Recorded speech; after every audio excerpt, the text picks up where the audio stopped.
Welcome back to Scene Invaders. This is episode 453. I am Brad from Canada, and I am joined by Ms. Carly. Hello. And Coach Dave. Hello.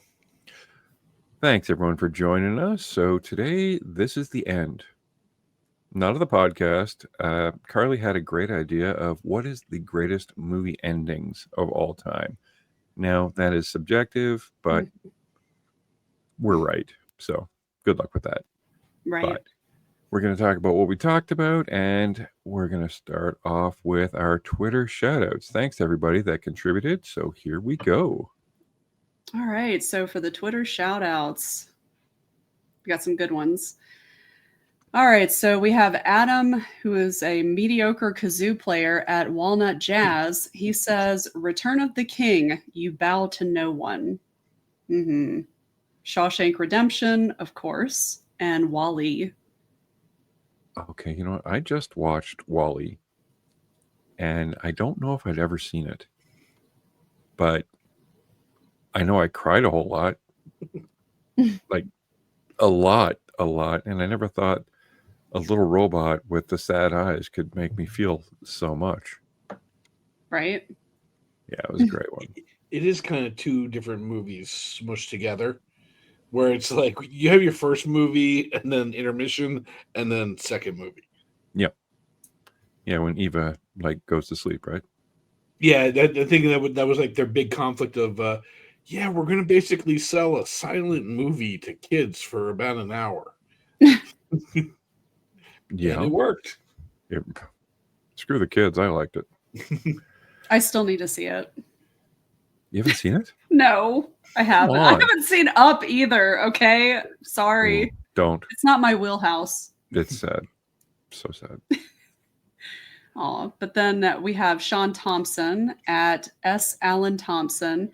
He says Gladiator, the Commodus's Comeuppance, and the Elysian Fields. That was a good one. It's pretty satisfying. I agree. Yeah. Originally, that shot wasn't in there. That was Russell Crowe was doing that just in the fields while he was waiting, and Ridley Scott was like, "Oh, that's kind of cool." And then they set a second unit out and his stunt double, and that's how they got that shot. But it originally wasn't pre-planned. No kidding. Cool. I need that little stinger. Wow. The boom, boom, boom, boom. The more you know. I'll put it. Yeah.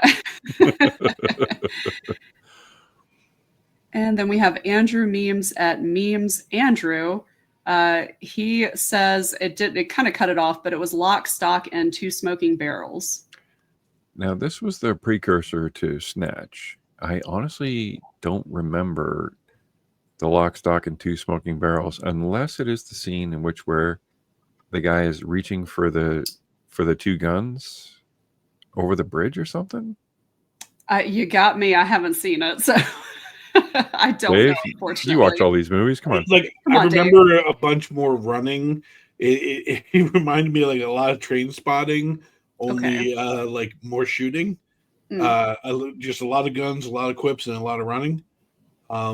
I would say it's been a while since I've seen it. I don't know the ending, but there's this little thing called the computer. Oh, that's Guy Ritchie, isn't it? Yeah, it is. Yeah. I mean, his movies I know are that basically much. The same, but it's a Guy Ritchie movie. I mean, some of his other movies are not. Yeah, I don't know. Did you see him do there's Robin Hood? Style usually. Yeah, that was fun. Yeah, that was weird though. Wait, did he do that? Or were you talking about the King Arthur one? Did he also do Robin Hood? No, he did a Robin Hood. Who was his Robin Hood? That was Ed Gein. Oh yeah. Jack. Jack's guy. Yeah. Charlie Hunnam. No. Yeah. No. Robin Hood was Taron Egerton. Or no, not. It's the guy that was in. Oh shit. What is? I'm sorry. I just Taron had Egerton? it. Yeah, him. That guy. That's him. The dude from. Yes, the fighting movies. Jamie Foxx was the umbrella thing. Whatever. Eddie the Eagle. Whatever thing. Wow. Yep. This was. Are we all right? No, Carly was right. I told you. Okay, all right, calm down. I rescind. I rescind. Robin Hood was Terry Edgerton. Jamie Foxx was the The black Morgan guy in Freeman, a the shoe. Morgan Freeman character. Yeah. That was Men in Tights, but you know, Ben I'm also familiar with that Mendelsohn one. was the Sheriff of Nottingham. Okay. Tim Minchin was Friar Tuck. Woof.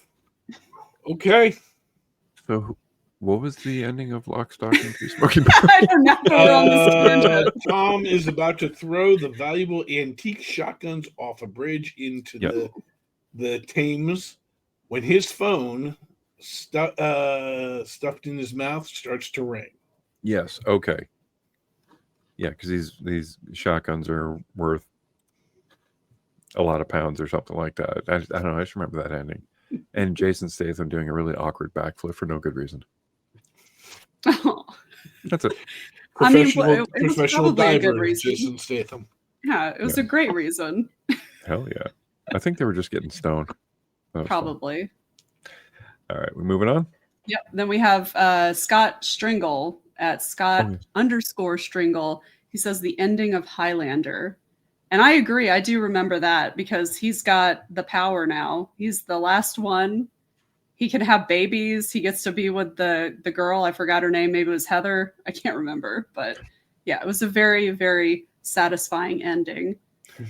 Now, the Highlander lore is if you are the last one, you actually get to grow old and pass, right? Yes. Like he can now have babies. Right. He's supposed to be able to. And So then wait, they made sequels. If you're immortal, you're sterile? Yes. Okay. Mm-hmm. And you don't know that you're immortal until you die for the first time. Or not die. Yeah. Well, I mean, I guess you technically... Well, that's kind of all of us. Yeah. How shitty would it be for an immortal like to get to like age 99 and then finally croak and then be like, oh, great, I'm still alive. What am I going to do? I guess I'm dying first once they start, taking everybody's heads. Isn't that what being on PCP is like? I've never cried. I'm just immortal until I die. Yeah, right. Oh, God. Well, that was always my old joke. Every birthday I would say, you know what? I plan on living forever. So far, so good. Yep. Then you play the Queen song in the background. Oh, my God. Absolutely. That is an ultimate pump me up song. Fucking Princes of the Universe. No, it's on my playlist. All right, I'm ready for the next one. Next. All right, then we have that guy at Charles 73371773. That's a mouthful. Yeah, that guy. Okay. He says he's got a lot of them here. He's got 7, True Romance, Old Boy, of course, the original, The Thing, Dazed and Confused, Revenge of the Nerds, Revenge of the Nerds. Well, I don't. Well, hey, past the sexual assault. Oh my God! Okay, listen. Not even. I'm just gonna have to stop right there. I tried to watch Revenge of the Nerds like probably a few months ago. When did you stop? At the part where they had all of the surveillance cameras in the girls' rooms. I'm like, oh my God! I did not even remember that part. Okay. Like as a kid. So you made it through them breaking into the dorm? Well, yeah, no, they break into the dorm, but like, I'm like, wait, now they're going to like set up these cameras and just sit there and watch these girls naked. I was like, oh my God, this did not age well. And I still like the movie, but I'm just like, fuck, that's really hard to square that scene in my mind after watching it as an adult. Kind of there's some criminal intent. There's a lot of criminal activity going on in that. Yeah. Oh, so then we have Freaks. Oh, okay. I guess that's satisfying because they like kill everybody at the end or whatever. They kill that person. I haven't seen it. Aren't they? They're not freaks except for the one dude. I think they all are. I don't know. I haven't seen it. I've only watched videos about it, so I can't. Brooke Shields gets killed at the end, I believe. No, that's Freaked, which is a totally separate movie, which is awesome. Yeah. Freaks is like an old 1930s. It's like, like one of us. Oh, I don't like that. Yeah, that one. Okay. Rocky. Yep. Absolutely. The Sixth Sense. Fight Club. The Usual Suspects. Great ending song at the end of Fight Club. Yeah. Oh yeah, Fight Club Pixies. was not a good ending. I'm sorry. That guy. Fight Club was not a good ending. Maybe they meant like it was a cool but ending, and It like was very cool. Everybody's Okay. credit went to zero, man. yeah, Okay, No debt. whatever. Okay, but so you're having all these issues, and you've done all this like horrible stuff, awful stuff, for whatever reason. You seem to be able to pull yourself by the hair down the stairs and up the stairs and kick the shit out of yourself. So you shoot yourself, and Mhm. you don't die. You ask for, yeah. does anybody have any gauze? That really bothered me. I don't know why. But and then you're holding hands with the hooker and watching things explode. I'm like, that's not good. Nothing good happened in that movie. I love that movie. Marla's not a hooker. What are you talking? She's not a hooker. Not Yeah, she all was. hookers are mentally deranged. Are you sure she's a hooker? I don't remember her being a hooker. I was about I to say mean, she's kind she of stole slutty. clothes. She stole pants and Yeah, sold yeah. pants. Yeah. She was That's a hooker thing to do. What? Aw. Pants She didn't stealing make is anybody hooker. pay for sex, though. Okay, so she's not a hooker. You didn't see it off screen. I'm That's assuming true. a lot of stuff It could happened have been off screen. Tyler that did it. Possibly. I mean, nobody had done that since grade school. Yeah. Oh god. Ew. Oh god. Yeah, she was awesome. Worth holding hands with. Moving on. Mhm. Watch on. To Handsome Cthulhu at Handsome Cthulhu. Ending to Watchmen was satisfying to me. I think the ridiculous pseudoscience of the plot was made much more grounded when they included the infighting of the group and Rorschach's demise after successfully pacifying the world governments. I agree. I tend to agree with him. Yeah. I don't think we will- could have had a huge giant squid, you know. I will die on the idea that that the people that won the giant squid, this actually worked better in a movie form. Mhm. Yeah. That's when Zack Snyder was Well, he's a good director. He just Great needs director. to direct. He needs to direct movies that other people write. That's Fair what he needs to do. fair enough. So we moving on next. Yes. All right. All right. So we heard from the others, and now it's time for the best. Carly with her favorite movie endings. So, Some of my favorite Oh, movie some. endings. oh dear. There's just too many movies. I'm sorry. Too many good endings. Mhm. All right. So let's dance. All right. So my first one I have Ready or Not. And this movie, it was just a blast, in my opinion. I actually had a hard time not putting 3 horror movies on here because I just really like a horror movie where the main character kind of, wins in the end. They usually don't die. I mean, obviously, you can have satisfying endings where the hero dies, but this is not one of them. Oh yeah, and spoiler warning. I guess we don't really need to say that. I would hope not, since we're literally talking about the endings of movies. The ending of but- movies, yes. Yeah, Yes. but this one, she basically this whole family has struck a deal with the devil, basically, and for new members that come in, they have to play a game, and she picks hide and seek, which is the only wrong game that you can ever pick, because that entails her hiding, and then the rest of the family trying to find her and then kill her before sunrise, or else they're supposed to die. Mhm. And that's the great thing about this movie, because you don't know as you're watching. You're like, well, maybe this is just a bunch of bullshit. Maybe these people are just killing people for no fucking reason, just because they're rich and they want to keep power and they think something's going to happen. But at the end, the sun comes up and you've got this moment of realization when all the characters think, well, wait a minute, fuck, maybe we did fuck up. Maybe nothing is going to happen now. And then one by one, they just explode in this visceral mess of just blood and guts everywhere. It's so good. It's so satisfying, especially since Samara Weaving's character she's been shot. She's fallen into a trough full of dead bodies. She's been, injured, running all night. And then this is how it ends. She's also smoking. Oh yeah. And smoking hot too. Very. Even with all the blood and guts on her. I've never heard of this movie. Oh, it's so good. Okay. Yeah. It's Is a it fun one. I think it came out in like 2019, so it's not too old. okay? I'll check I it hate out. that I ruined the ending for you, though, that you didn't see. No, don't. Like I said, still smoking hot.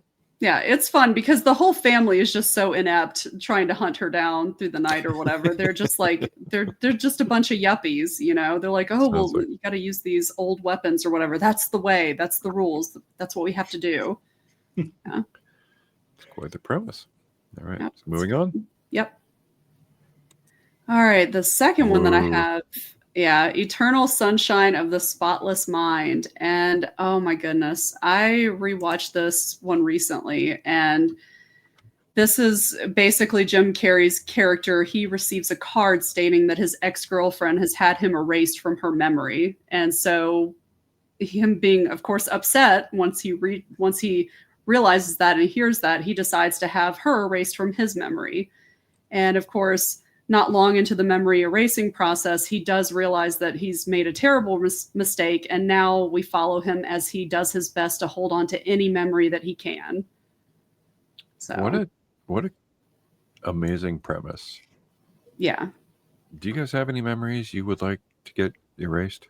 No, not, I mean, maybe, although I just feel like everything is kind of like happens for a reason and you can either learn from it or, Yeah.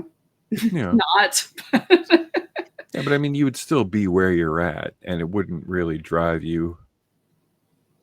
I don't Well, know. I'm just I thinking. don't know. That's kind of the thing that they kind of, I think they kind of bring up in this movie is the fact that you have characters you've got another character played by, excuse me, Kirsten Dunst, and she has had her memory erased, and she's come to find out she has done so because she had already had an affair with the guy that has made up this technology to do this, memory erasure.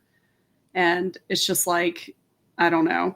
I just feel like people, even if you erase memories and feelings, you're still going to kind of gravitate and do the things you probably would have already done. But now you don't remember it. So you can't think, maybe I shouldn't do this again type deal. Oh, you're saying repeating the same mistake over and over again. Yeah. Oh, you know what? That's fair. That's fair. This was a good one. I haven't watched this one in a long time. But no, this one, you like think that it's going to be this terrible ending, but it's hilarious because they end up reconnecting, of course, the day after he has completely wiped her from his memories. And it's like they fall in love all over again. And then, of course, Kirsten Dunst's character, she mails out all the tapes for everybody. And they're like literally in the car listening to why she is erasing him from her memory. And he's like, what is this? And he's like, you're playing a joke on me. And she's like, no, I have no idea. I don't remember saying that. And then, of course, he listens to the tape that he makes about her. And it's just so sweet because she comes back to his apartment and he's like, here, I'll turn this off because he's listening to his tape. And she's like, no, it's only fair. We listen to your tape. And of course she goes to leave and he's like, no, just wait.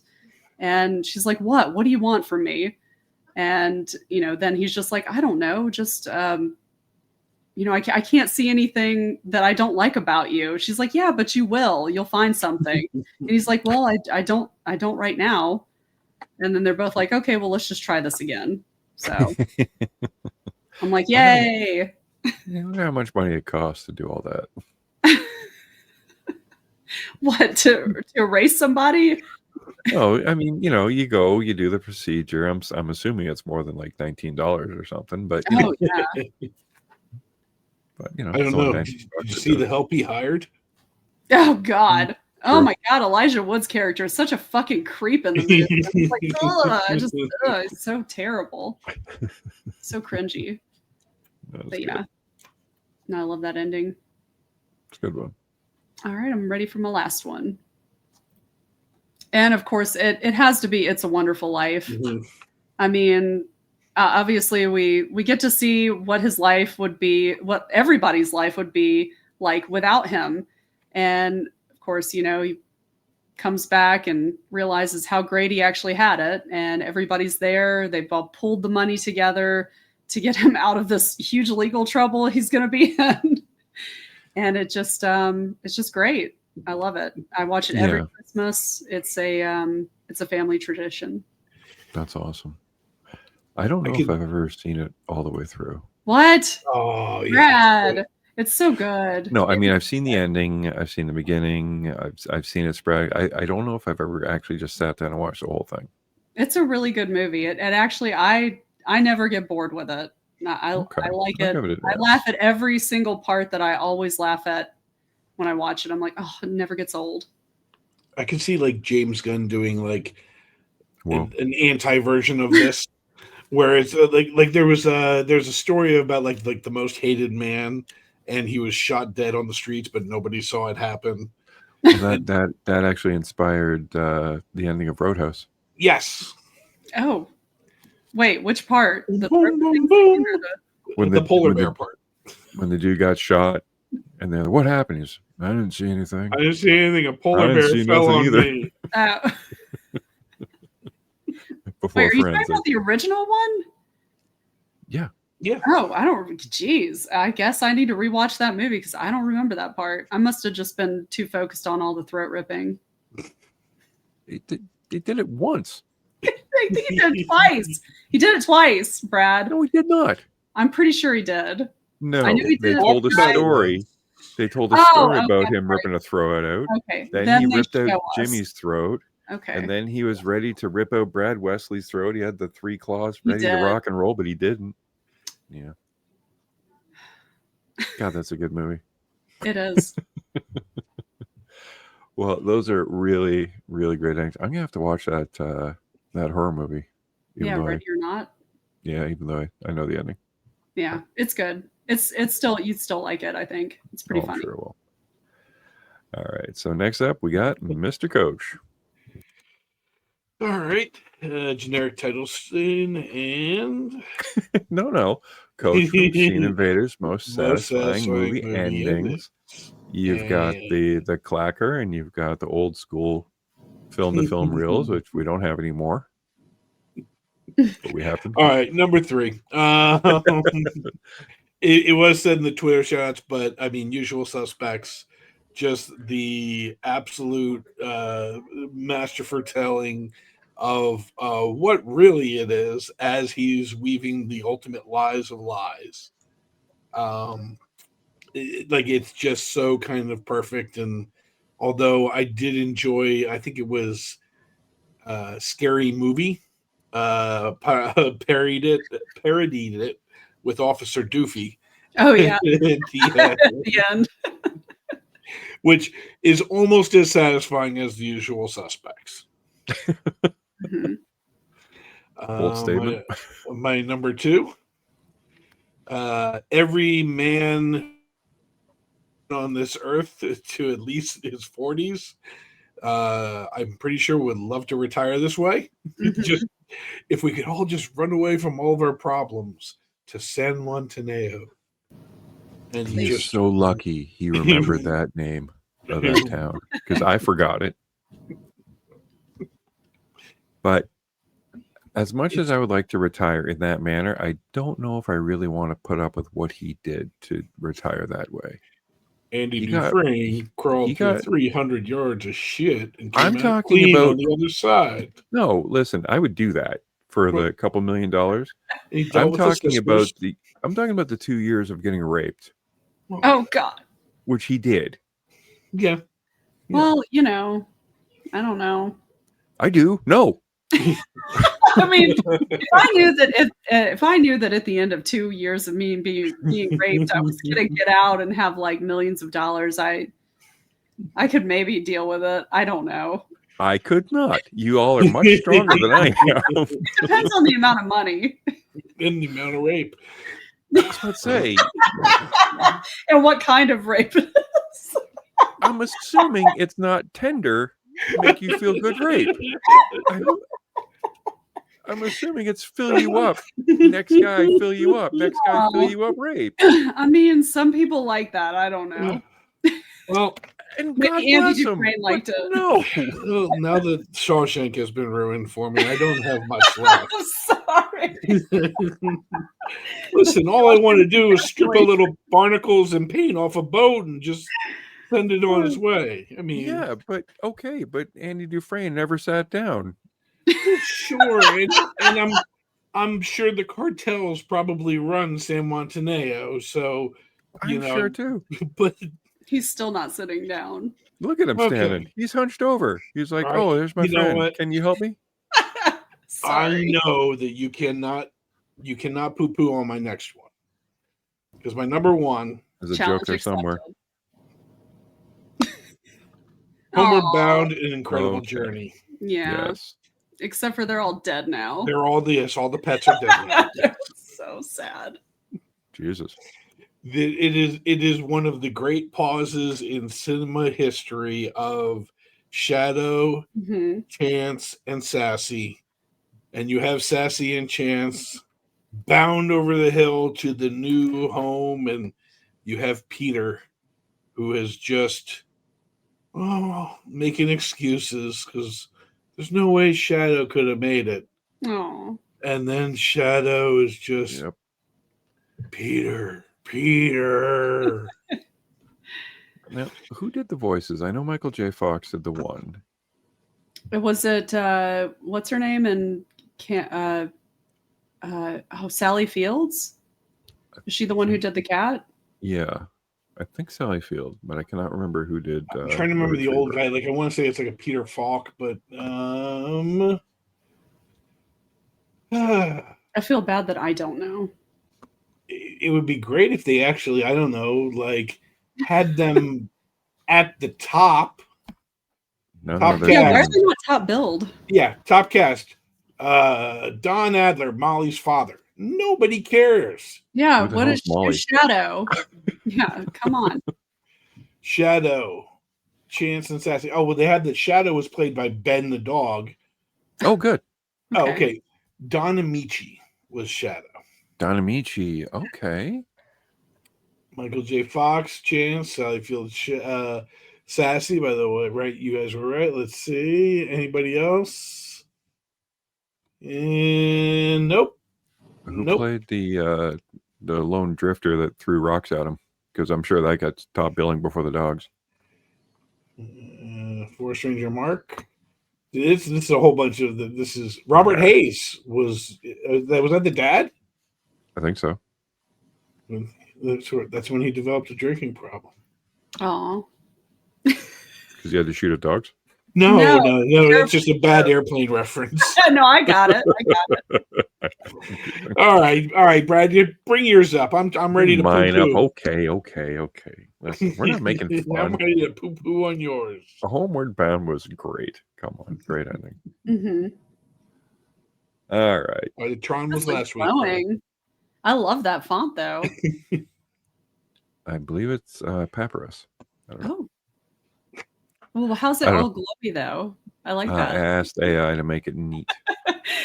It did. It made it very neat. And they said neat, and I'm like, neat. James Cameron had hundreds of $1 million and chose papyrus.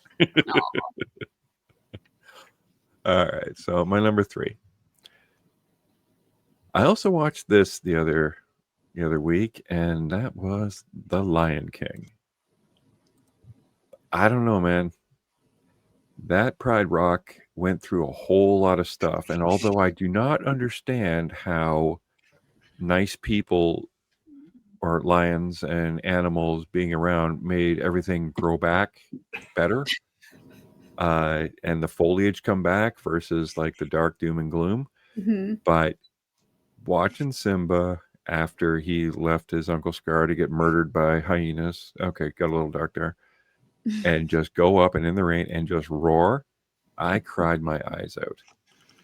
And a buddy of mine and we rented this. Didn't even rent it. He borrowed it off his girlfriend because we played the Nintendo game for a while. Oh my God, I played it on Sega. It was so good. Mm-hmm. And I just rented games as a kid. I was in my teens. And so I rented this game. We were playing it.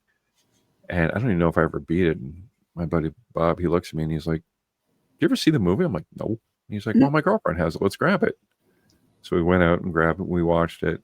We both cried our eyes when Mufasa died, Mm-hmm. and we looked at each other, and just tears just dropping because we were okay because we looked at each other and like he's crying, I'm crying, so it's okay because we're It's both okay. crying. And he's like, "You don't tell anybody." And I'm like, "I'm gonna have a podcast one day, Bob, and I'm telling everybody that That's we right. both Everybody's gonna know about it, I'm gonna Bob. tell We Yeah. all know your everybody dirty who doesn't secret. know me. cried." That's right. But no, just the watch Mufasa get up there and roar, and just the 2D animation, which is far superior than 3D animation, if you ask me. It was just a great ending. And you got my favorite character, Rafiki, holding the subsequent sequels line in the end there. But yeah, it was a great ending. All right, next one. This is the end. The generic, but I really got a kick out of the ending of This Is the End because it was such a stupid movie. Mm-hmm. Made absolutely no sense and nobody cared. From I don't know, the demon sodomizing. I love how terrible Michael Cera's character is. Michael He's Cera, douchebag. cocaine, like Oh, Yeah. yeah. girl slapping. Rihanna agreeing, like, yeah, you can hit me as hard as you want, but I'm gonna hit you as hard as I want. And like, what is it? Danny McBride making Channing Tatum a sex slave? Yes, I kind of love thing. that. He's like on a chain on his Yeah, phone. I love him. Hey guys, how you doing? Is that Hey, Channing Tatum? Channing Tatum. Yeah. But the end is ultimately the good guys ascend to heaven and have a dance off with Backstreet Boys. Oh, God. Wait, doesn't one of them not get into heaven though because he's like flicking somebody off, or is that? Am I thinking Dave of Franco. something else? Yeah. Yeah. Oh, Or so he, Yeah, they Is it- were. no, not Dave. which one? James. James James Franco. Franco. Yeah, Yeah, somebody was looking into the future there. Aw. yeah. But I don't know. It was just so funny, and out of a movie that anything could happen, I was just so happy that they all just got a silly dance off. Why not? Mm-hmm. All right, now my number one. Ooh. My number one is Casino Royale. Now this ended pretty. It was ups and it was downs because you had James Bond. He actually won the tournament, but then got captured and tortured with a carpet beater and a chair that has no bottom to it, which was awful. Mm-hmm. And then he has kind of the retribution, and his girl kind of like screws him over. He kills all those guys in a really cool way. And it's just a lot of ups and downs, ups and downs, ups and downs. But ultimately, it ends with him getting the man and finishing a movie with Bond, James Bond. And that's where you wanted the movie to start. And then the next movie started like that. It wasn't that good, but I don't know. I just remember watching this movie in the theater, and this was the roller coaster. And you didn't know when it was going to end, but how it ended with him with the gun standing over Mr. White. Oof. This is probably my favorite movie ending of all time. Not going to shit on it. I've seen this movie one time. I'm not a huge James Bond fan. I mean, it's okay. But yeah, I mean, I thought it was a good movie. It's probably my favorite Daniel Craig James Bond movie, for sure. Yeah, right on.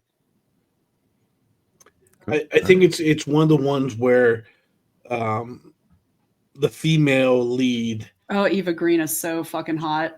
and Jeez. then her death at the end. She dies in this one, right? Yeah, I was like really surprised. And like, what the fuck? And Yeah, it's good and it's drowned. like, yeah, like okay, they usually kill off the female lead, but this is like a hard motivation for a female lead. yeah. And this, her death kind of motivated the next 2 or 3 movies. Right. And I think that was what was so well done. And with, her being such a well done, she did it. The femme fatale, the accountant and everything. Yeah. So that is our ending. So now we have beginnings. So Carly, you watched everything. Wait, are we going to me? I thought we were going to go to me last. No, Yeah, go to me no. last. We'll start with you because you watched everything. Oh God, I watched everything, guys. The end. No, I'm kidding. No. Thanks for joining us, everybody. Yep, we're going to turn this over. We'll be back in an hour. Yep. But yeah, no, I was sick last week, so I have actually 2 weeks worth of movies that I watched. And so the first one that I remember, I had to try to write all of these down so I would, not forget them. But The Toxic Avenger, and that is the remake of the cult classic Trauma movie that is written and directed by Macon Blair. And that has Peter Dinklage. He plays Winston, a down on his luck stepdad to friend of the show, Jacob Tremblay, and works as a janitor for a shady pharmaceutical company run by Kevin Bacon. And I don't know, man. I absolutely adore the original Toxic Avenger, as you can probably tell here. I've got a Toxie pillow right here, and I'm knocking over other shit. But yeah, I heart the monster hero. I like the Toxic Avenger.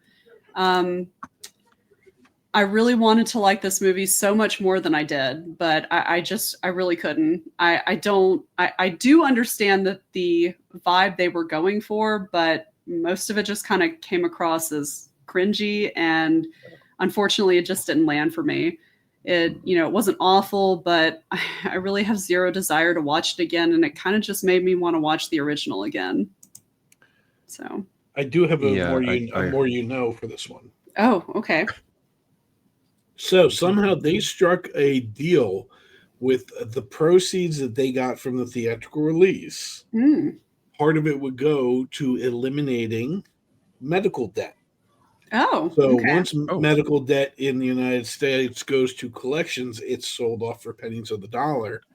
And they were able to eliminate over $15 million of medical debt for more than 10,000 people. I really wish the movie would have been better, but I mean, that's really admirable. I'm glad that, hey, listen, I'm glad that they raised the money and eliminated that debt, because medical debt is bullshit. But, I mean, you got to pay for services, but it's ridiculous how expensive everything is. Right. And then after they just, they sell it for like, oh, this person was $1,000. Well, okay, now it's down to $100. But if you call and just torment them, well, they'll just pay you $1,000, and now you've made $900. Yeah, it's crazy. So I'm staying quiet for this. Oh, I'm sorry. Oh yeah, well, we know you're Canadian. It's okay. we're burning down our own house. You don't know anything about. Yeah, what do you know about this, sir? You don't know. I do not. I do not. I know nothing. I'm fortunate in that. I'm fortunate in that fact. Yeah. So wait, did nobody else see this? Am I the only one that saw it? I think you're the only one. I was going to, but a couple other things popped up. Yeah, I want to say there was actually one funny part that I do remember. It's when one of the bad guys is on the phone with I think it's his dad or something. And he's like, and somebody was gutted. He's like, what? Do you mean like he was like really sad about something? No, actually gutted. I was like, okay, that was kind of funny. That's cute. It's like, no, I wanted to see this in the theater, but it wasn't released around here. No, I saw it on Plex. So thank you, Dave. Oh, cool. Yep. All right, so I have free healthcare, but I don't have Plex up here either. For whatever reason. Well, you take what you get, right? Oh God! So the next movie that I watched was The House Bunny, and this one I don't even remember what brought it up. I think I asked Trey if he had seen it, and he was like, "No, I have never even heard of that." I was like, "Oh, okay, let's watch it. It's cute." But this one I think it came out in like 2008, maybe 2009. It's Anna Faris, and she plays a character who is living a carefree life as a bunny in the Playboy Mansion, and that is until a rival gets her tossed out. With nowhere to go, fate seemingly delivers her to the sorority girls of Zeta Alpha Zeta. And it's kind of like a girls' version of, it's a little bit in the vein of, I guess, Revenge of the Nerds, because she does kind of become the house mother of these girls that are kind of just not very cool. They're kind of awkward. Emma Stone is in it. Kat Dennings is in it. Yeah, it was a cute movie. Bruce Willis's kid, I think. Yeah, I think Rumor Willis is in it. So yeah, it was a cute movie. I thought it was pretty funny. Colin Hanks is in it. There's a lot of people in it. I like Colin Hanks. Yeah. We'll get to him in a little bit. Yeah. Oh yeah, we will. That's right. We got a crossover. So that's a cute movie. I want to say that was on some streaming service for free. I don't know. There's a certain thing from that movie. So I get in trouble at work a lot because you're podcasting and getting paid for it. I don't know what you're talking about. Me neither. 1 second. And we're gonna do this and done. Good. Okay, so now that I've taken care of that, whenever anything is said, I instantly, like, movie quotes just pop into my brain like nonstop. So it's like we could be having a meeting and I'll have a very Michael Scott thing of, oh, that's what she said, just in my brain. And sometimes I just like can't control it. And there's a thing that Anna Faris's character does to remember people's names. The monster voice. So she uses a monster voice. So it's like, if I would remember, so it's like, oh, hey, I'm Brad from Canada. Brad from Canada. Yeah, Brad from Canada. Well, hello, Brad. One of the characters' name is Lily. My boss's name is Lily. So it would be one of those things of, and she worked in our front office and stuff like that. So it would be like, can you just make sure that Lily gets those papers on it? Lily. What are you talking about? Nothing. Lily.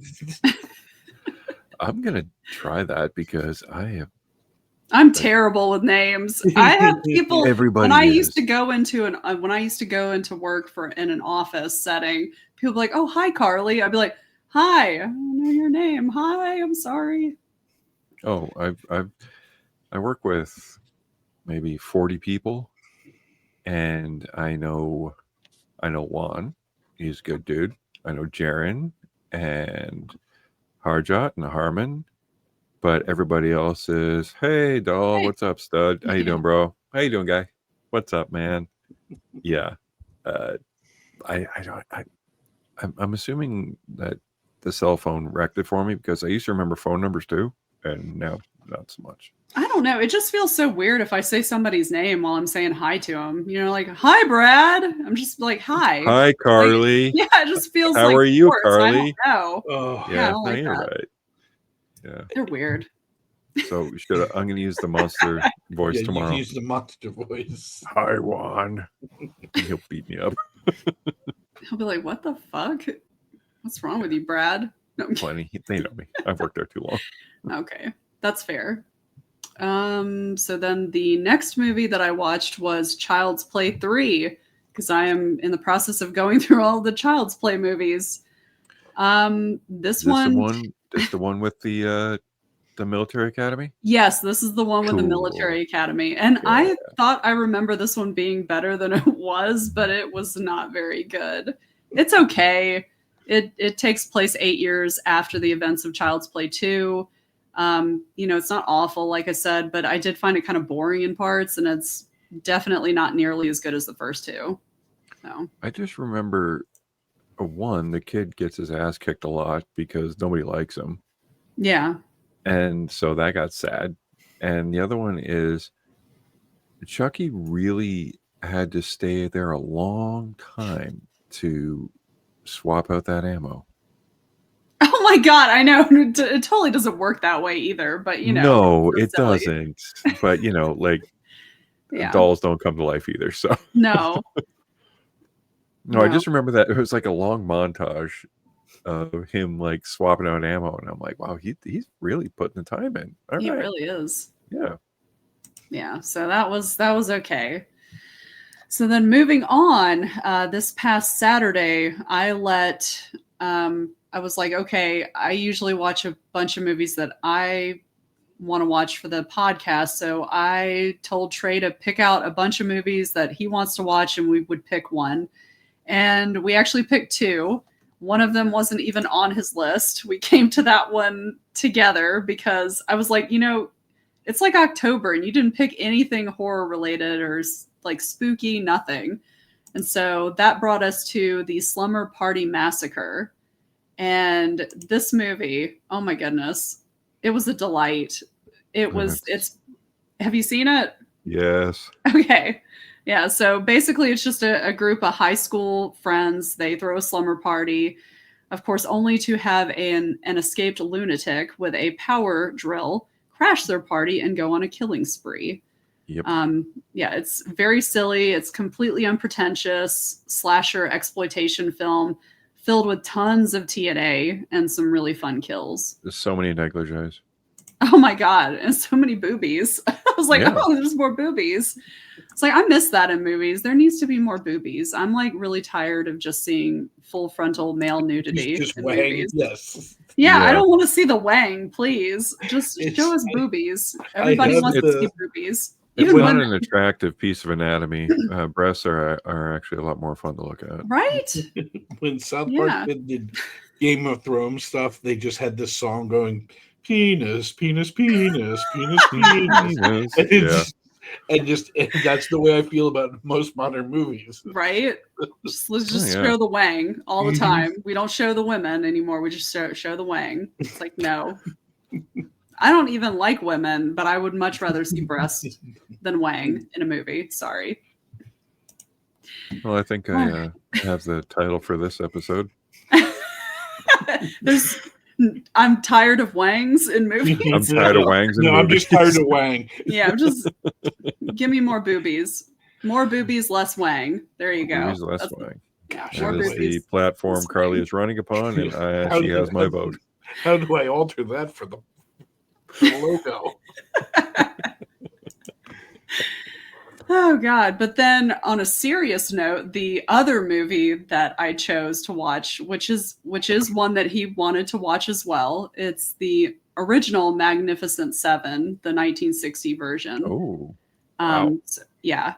I think I've seen the 2015 or 16, whatever it was. I think I've seen that one with Chris Pratt and was that Denzel Washington, Ethan Hawke.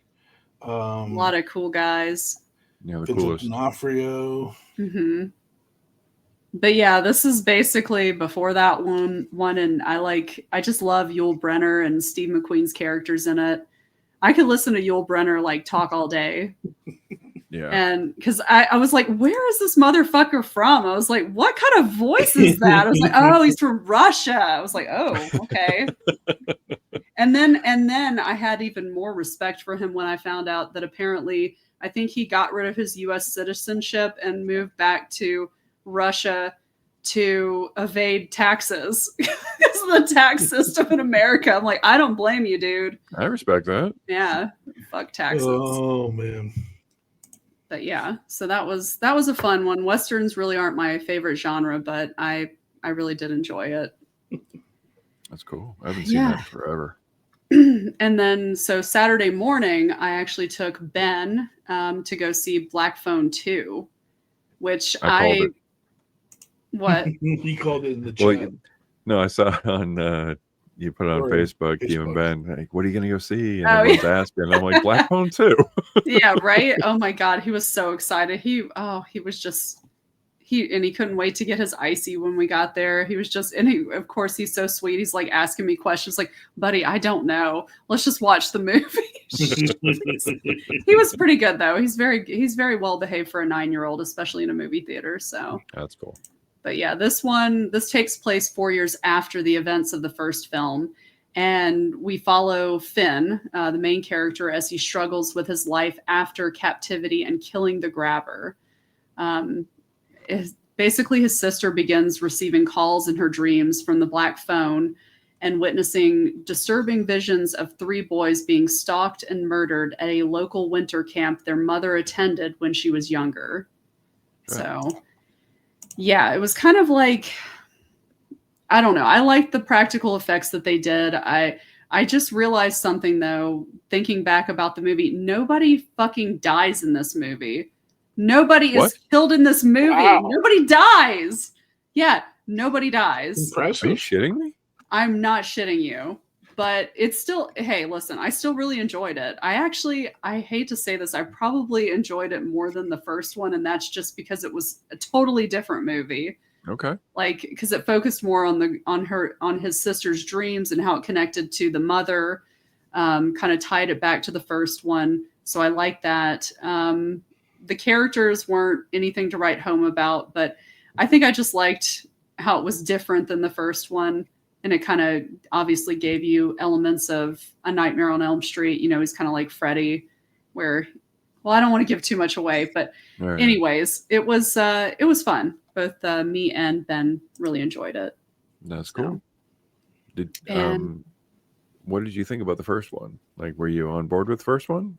Yeah, no, I mean, I didn't dislike it or anything. I thought it was fine. I was kind of surprised that like everybody was kind of blowing it. Like, I mean, like I liked it, but I was just like, okay, it was fine. It's just a Okay. movie.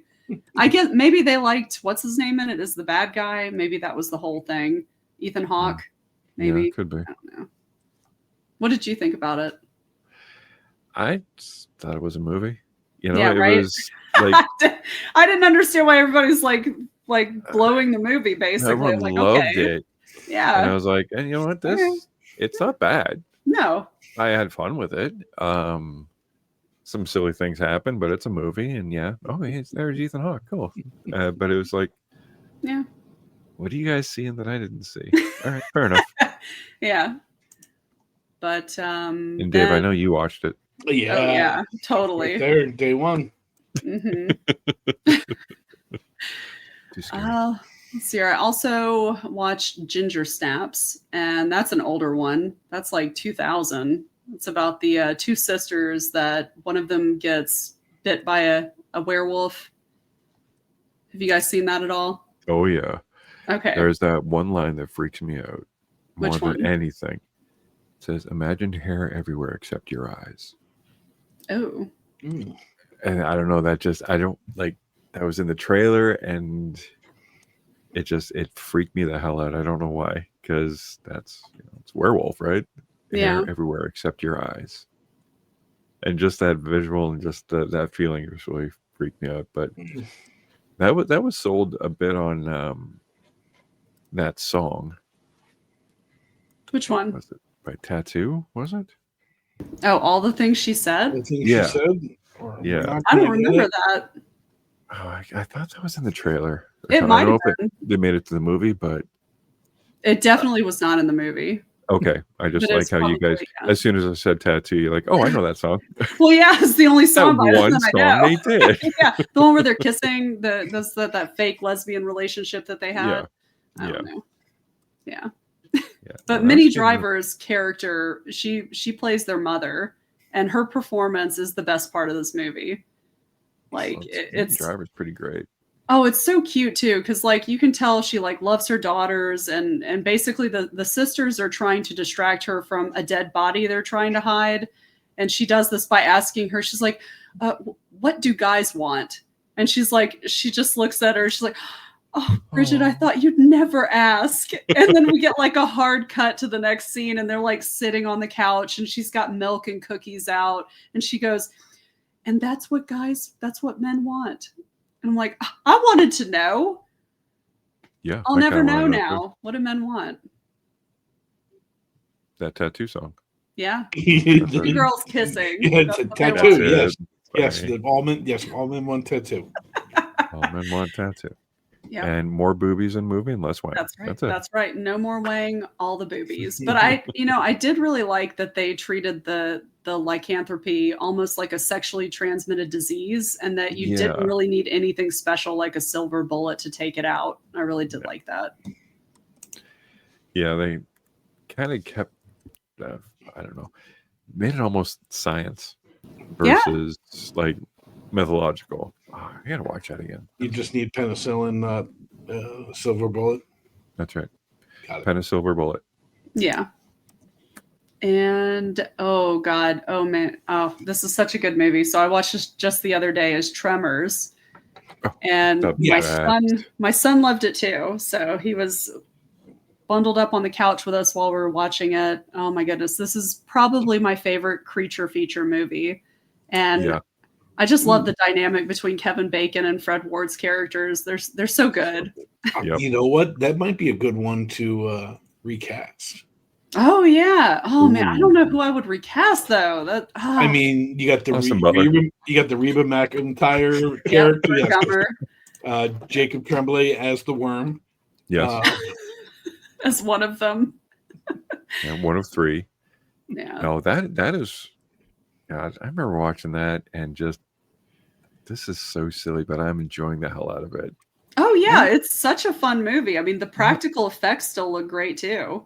It had 75 sequels and a TV show. Oh, but listen, don't even get me started on the sequels. I haven't seen all of them, but I do like the second one. I can't remember if I like the third one, but the second one's actually pretty good. I don't know. I liked it. I just remember seeing it in like nonstop on like the Sci-Fi channel. Oh yeah, no, it's totally a Sci-Fi channel. I want to say like the afternoon were Sci-Fi originals too. Yeah. But I mean, we're enjoying it. But if you look at the premise, that when they found that the one guy dead up on the light post or whatever it was, and he says, "What do you mean he just died of thirst?" I can't see him just getting up there and dying of thirst. Mm-hmm. That is abject terror. Oh yeah, no, that there are genuinely some fucking creepy ass parts like that, and also the guy's head under the hat. I will never forget that. They lift up the hat. I was like, oh my god, that guy's head is still there. Like, this is going to be my second scary movie reference, but white people are dead and we're out of here. We're out of here. And the whole like taking the station wagon, like pulling it underground or whatever that part was. Yes, and how it just like animates. That was so cool. I love the practical effects. There's no CGI in this, and it's fucking fantastic. And when the guy's so desperate, when he fell off the ground, he gets on the tire. Oh my god! I was like, dude, what are you doing? No, that's no good. And he just gets launched right under, and his kid's like, no way, man. Yeah. Oh god. Great movie. I'm gonna rewatch that one too. Oh, my son's coming in here. Can we get his review of Tremors? Yeah. What did you think of Tremors? I'll ask him to contribute next time. Gotcha. Cool. So what was after Tremors? No, don't be sorry, Christ. Okay. Oh my goodness. Make a little segment. Like, what did Ben think? Yeah. What did Ben think? Oh, he'd be like, I liked it. It was good. And that was what did Ben think? Ben, that's what Ben thought. And not for nothing, Ben, that has been much better than a lot of movie reviews I have read. Oh my goodness. Well, let's talk about how Jared Leto really touched this role. He was a fucking Tron soldier. Fuck off. I liked it. He was robotic. He was supposed to play a program. Yeah, he was supposed to be that way. I still don't like him from that Joker. Shut up. Shut up. Somebody. Oh, goodness. Then I had the chance on Monday to do an AMC's Scream Unseen, and that ended up being Shelby Oaks, which is, I got Stuckmanized. I don't know if you guys are familiar with Chris Stuckman. Do you guys know who he is? I just saw like an interview where he was talking about Shelby Oaks was originally going to be like a found footage version and put on YouTube. And yeah. Well, so Chris Stuckman he's a YouTuber. He used to do movie reviews. He doesn't do them so much anymore since he has done his own movie now. But it tells the story of a woman that's been searching for her sister that went missing while filming a paranormal investigative YouTube show.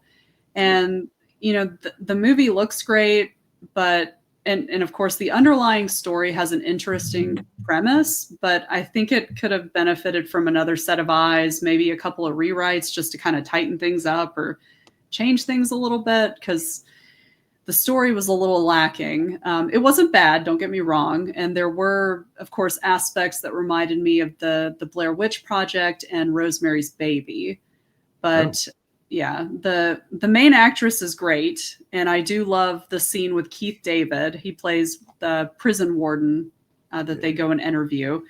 But I was kind of confused as to why Brendan Sexton III was even in this movie as the main character's husband, because he comes across as completely unnecessary to the story, and he really just could have been omitted, like, just altogether. There was no bearing.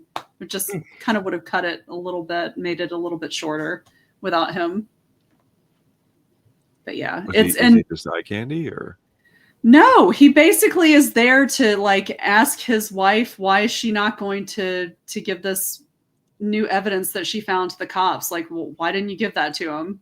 And then she tells him this story from her childhood, and his response, I shit you not, is, I think you need to call somebody like a psychiatrist and talk to them. Like, what the fuck, dude? You guys just had somebody come to your house and, well, I don't want to spoil anything, but I will. Not the ending, but a guy comes to their house that has gone missing along with the sister, and he blows his brains out in front of her. And she's like trying to tell him the story and shows him this video, and that's his response. He's like, I think you need to go talk to a psychiatrist. I'm like, what the fuck, dude? Obviously something is going on. Yeah, but yeah. 40 grand. And then he comes back later. Through my brain right now, right? What's that, Warren? Forgetting Sarah Marshall. No, forgetting Sarah Marshall. You got to see a psychiatrist. I don't want to see a psychiatrist. Yeah, it was just this silly. is what it's like working with me all day long, where it's like people are trying to actually have random a healthy conversation. I'm like, wait, I got a movie thing to throw in there. Right? Every time. I would love to work with you. I would love to work with you, dude. That'd be so good. But yeah, it's just, and there's like just a character decision at the end. I'm like, why the fuck would you do that? Why? It's just, you have to see it. I'm not going to ruin it, but okay. It wasn't bad. I mean, I'd say if I was going to give it a rating on, 1 to 10, I'd probably give it a 6. It was fine. All right. It's not bad. So, yeah. Definitely great for a first movie, for sure. You guys get to go see these in like unseen things and stuff. We don't have that here. It sucks. It's always a crapshoot. You know what? That would be fun, at least. Yeah. I would show up just for the fun. Okay, I didn't pick this. Somebody else picked it. I'm here. Yeah. That'd be cool. So that was fun. And then the last thing that I watched before we talk about any crossover later is a TV show. And oh my goodness, that is called 911 Nashville. And apparently that is a spinoff show, you said, Coach, from the there's like 7 different ones. What is 911 what? Oh, great, yeah, even better. This is like, sorry. You went to or at least on my thing, you went to Jared Leto. Yeah, that was weird. That was cool. So there is a 911 original with like Angela Bassett. Yes, that's what I was trying to think. I wonder if that's I wonder if that's like a serious one, because this is not a serious show. This is like basically if you were to take a soap opera and put it on at night. Really? Somebody fell asleep. But like Passions. I'm talking about Passions. Yes. Okay. Ooh. Like that level. Okay. Like Talking Dummy level. It comes off very Baywatch Nights of just kind of like we took something silly and then made it absurd.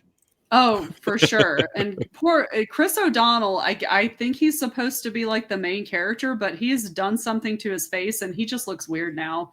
I didn't even know it was him at first. I was listening to him and I was like, that sounds like fucking Chris O'Donnell, but that doesn't look like Chris O'Donnell. Who the fuck is that? I was like, holy shit, it's Chris O'Donnell. We'll have him and Renee Zellweger stand next to each other and just 66 years old now, though, isn't he? Well, he definitely looks like he's had work done. I mean, like he's got fillers. I don't know. Like his lips look weird. He just doesn't look like himself. I'm like, what the fuck, dude? I kind of want to look him up now. I kind of want to look him up now. Yeah, he looks very unnatural now, but he still sounds the same, so that's good. So there was something on, I guess it was Spike TV, that was like 100 Ways to Die or 1,000 Ways to Die. 1,000 Ways to Die. I remember that. So that's kind of what this is like somebody falls asleep next to a CO2 canister and freezes themselves. but there still can be saved until you Oh, do chest yeah. compressions and it just breaks them in half. Like, Yeah, I honestly, I cannot believe that this show exists, but it's pure hot garbage, and I absolutely love it. I'm not sure. I mean, I'm honestly not sure if I'll watch any more episodes, but I mean, if you are looking for something to have a blast making fun of, or even just laughing at, this is definitely it. Because I don't want to give away too much, but I will just say that there is a scene where there is a child that is literally flying a kite, and they fly up in the air with the kite, and they are calling 911 to try to figure out how to get this girl out of the sky from a kite. And I'm like, what the fuck? Okay. It's so terrible, but it's so good. yeah, Hulu has it. Yeah, it's on Hulu. And then the original version with Jennifer Love Hewitt and Angela Bassett is on both Hulu and Tubi. Oh, nice. Tubi. But yeah, that's it for me. Leanne Rimes is a Yes, regular character. She is. Oh, she wow. is. The singer? Yes.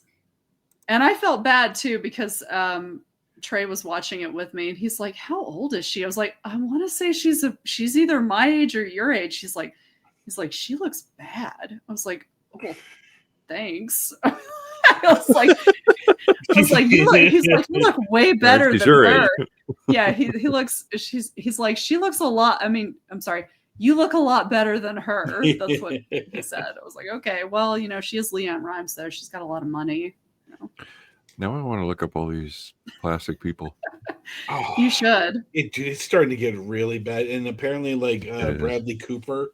Oh, no, I know. I saw him, too. I was like, what are you doing to your face, man? What? Ooh, yeah, yes. Apparently he did something. I wish they would just stop fucking up their faces. Like, yeah. Okay, which actor has actually grown old gracefully now? I mean, Al Pacino, he's 140. Yeah, but I mean that hair is just. I feel like they all have. I feel like they've all had plastic surgery. I'm trying to think of somebody who hasn't. I mean, Clooney has, and even Clooney has. So yeah, Brad Pitt, you could definitely tell an F1. I was like, oh my god. He's got some around the eyes. You could tell. You know what? I don't think maybe, but I mean, Matt Damon doesn't seem to have. Maybe not. What about Ben Affleck?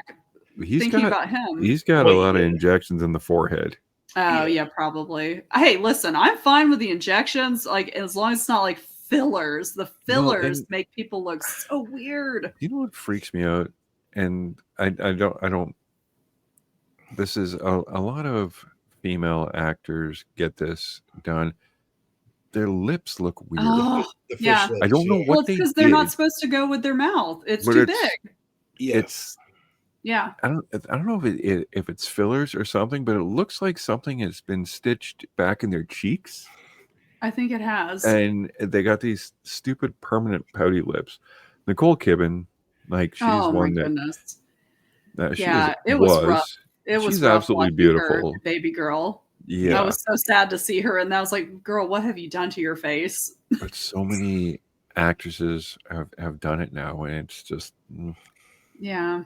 Stop it. I mean, I feel sorry for the women because I get it because it's very hard. I know, but the men have no excuse. God damn it! Don't fuck your face up, please.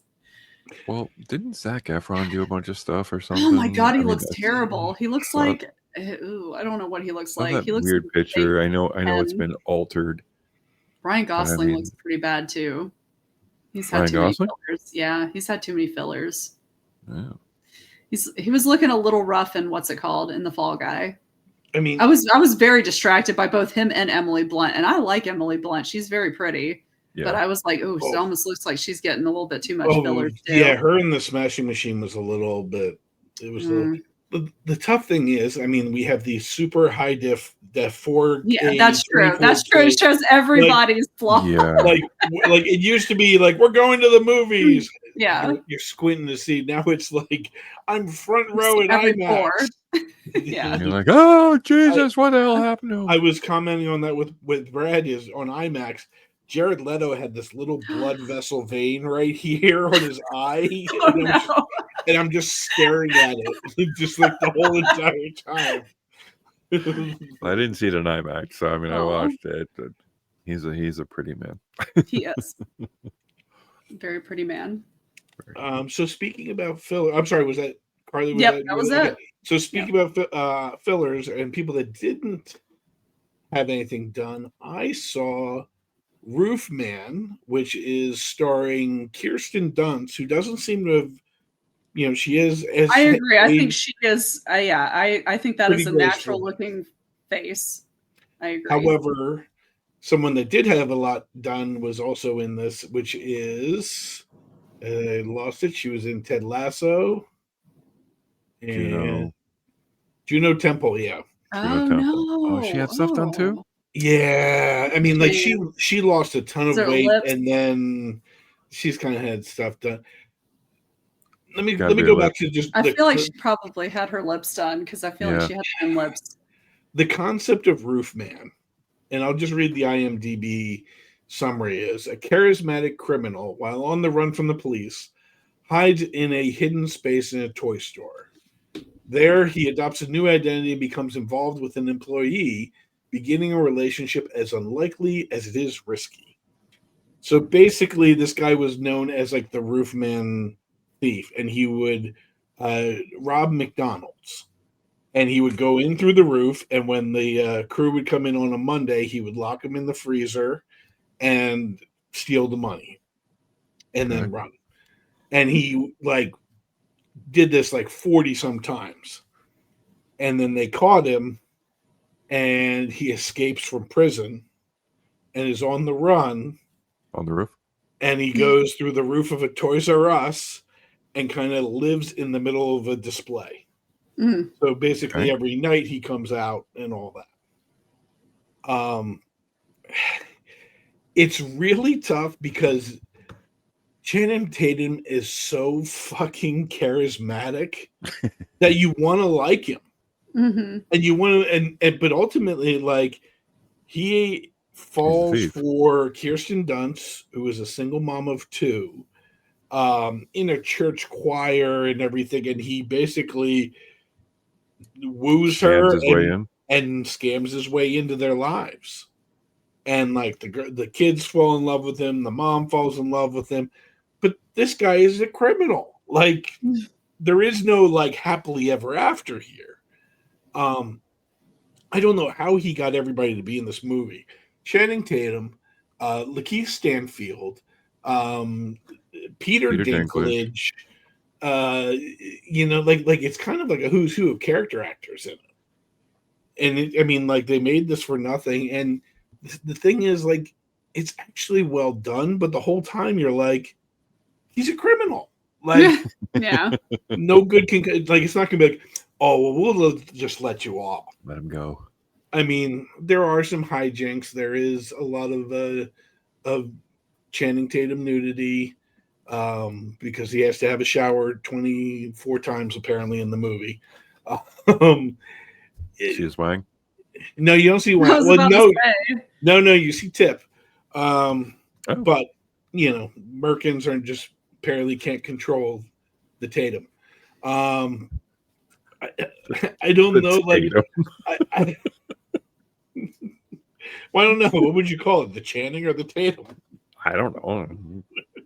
Call it the Tate. I would say, like, at this point, it's going to probably be on streaming in a couple of weeks. That it would be fine to watch streaming because it is fairly short, and she's really good in it. Kirsten Dunst. Kirsten Dunst is really good in it. She was. I don't know why. I think the last thing I saw her in was that Tail of the Dog. That Power of the Dog with Power of the Dog. Excuse me. Her and her husband played husband and wife. And yeah. Oh God! Wait, is that one with what's his name in it? Benedict Cumberbatch. The guy that can't say penguin. I had to shut that off halfway through it. I couldn't watch that. It was something. It was hard. But she was great in it. Kid really threw me for a loop in that one. Oh, the Anthrax boy? Yeah. Yeah, evil little fucker. Oh well, but yeah, She was good. she's good. I mean, she's really good in it. You know. Oh, I'm And sorry. No, Civil War was the last thing I saw her in. She was amazing in that. yes. Yeah, I don't know why. I thought she might have got an Oscar nod for the Power of the Dog. Yeah, she did. Played it. She played. She Oh, got she an did. Oscar. Yeah, I think she got an Oscar nod for Best Supporting Oh, okay. Actress. Okay. Cool. You know, like I think she's probably right now one of the women in their 40s that is giving true, honest performances. Yeah. You know, No, she's like good. She's always been I'm good. impressed to see where her. I mean, that's a household that is just you know with talent right now. No kidding. Yeah, But women's yeah, good. other than that, Brad, I think I'll piggyback off the rest of yours, and then we'll circle back. All right. Well, the piggyback we're talking about is I finished watching Peacemaker, the second season of, you got John Cena and kind of the continuation of the antics that James Gunn is, I don't know, trying to filter in between the Superman movie, Creature Commandos, Suicide Squad, and now Peacemaker. They're trying to make the new DC universe. And I don't know, man. This one just kind of fell a little flat for me. I like John Cena. I think he's a Mhm. very talented actor. When I say talented actor, he plays the parts he's given. And he's surrounded by a pretty good supporting cast, but I don't know, they didn't seem like they had anything important or even worthy to do, if that makes sense. Yeah, I think trying to put together a love story for terrible people, because that's what this is. It's basically a Suicide Squad of terrible people, Yeah. Yeah. and Nobody we talked about this with the boys in Gen V, that it's hard to root for awful people. Now, the boys in Gen V are like awful to the times 10 compared to what these guys are, but it just, I don't know. I'm not going to root for Ross and Rachel if they're embezzling from the company and murdering people. That's pretty much it. Like a hero and a heroine are not a bad thing to have, and it's not just it's bad people getting tracked down by worse people, but the worst people are apparently the good guys, and I don't know. The one-liners are fun. There's some good action. It's a decent premise, but everything just kind of fell flat, and Yeah, it had a very predictable ending. yeah, and it's a cliffhanger. There was a twist halfway through that I didn't necessarily see coming, that I No, but probably should, but it had a nice little jolt for about 5 minutes, and then just went flat as well. yeah, yeah. But I mean, the opening's still fun. Yeah, yeah, fun song, but yeah, I would say like don't go out of your way to see this all at once or anything. No. So another TV show I watched. This is actually an animated fare from Netflix, and I said Netflix, and that was Splinter Cell. Did you guys ever play the video game or No. No, no? Never surprisingly, played the no, game? no. Good. Well, it's about secret agents, honestly. And if you didn't play the game, I understand why you didn't watch the show. About Sam Fisher, a retired echelon secret agent who is drawn back into the fold because of secret agent stuff. And that's enough for me. Like I said, I was a big fan of the video game, and it spawned some novels that I read. I really enjoyed it, and this really held up. But one thing that did kind of like mess with me a little bit is the episodes are like about 19 minutes long. So it kind of seemed like just as you were getting into it, it ended. It was over. And I'm like, oh, okay. So it's Netflix. So you sit around and say, okay, the skip ending. Yes, I will. skip intro. Yes, I will. And so another. All right, we're good. Sam Fisher's doing stuff, and she's doing stuff too. It's over. Okay. It just seemed like a James Patterson fucking novel where every chapter is 3 pages. But I mean, the animation was great, and it has Liev Schreiber as Sam Fisher. So I mean, the voice is really low and gravelly and cool, and it's bloody. It's a lot of really cool fight choreography, and it's funny watching fight choreography in animation because you can do anything, but these guys were kind of grounded, and the fights were more realistic than, say, Caught Stealing, where you hit people with baseball bats and like ruptured kidneys, but they're doing backflips later, kind of thing. These guys are not doing that. They got really hurt and stayed hurt. Yeah, so that was good. But and the next one I watched is a show that came out a couple years ago, and I was completely like oblivious to it. It's called Going Dutch, and this stars Dennis Leary as a disgraced. Didn't know he was still alive. Neither did I. Or I mean, I knew he was alive. I just didn't know he was acting because apparently he's a hell of an actor. Potato.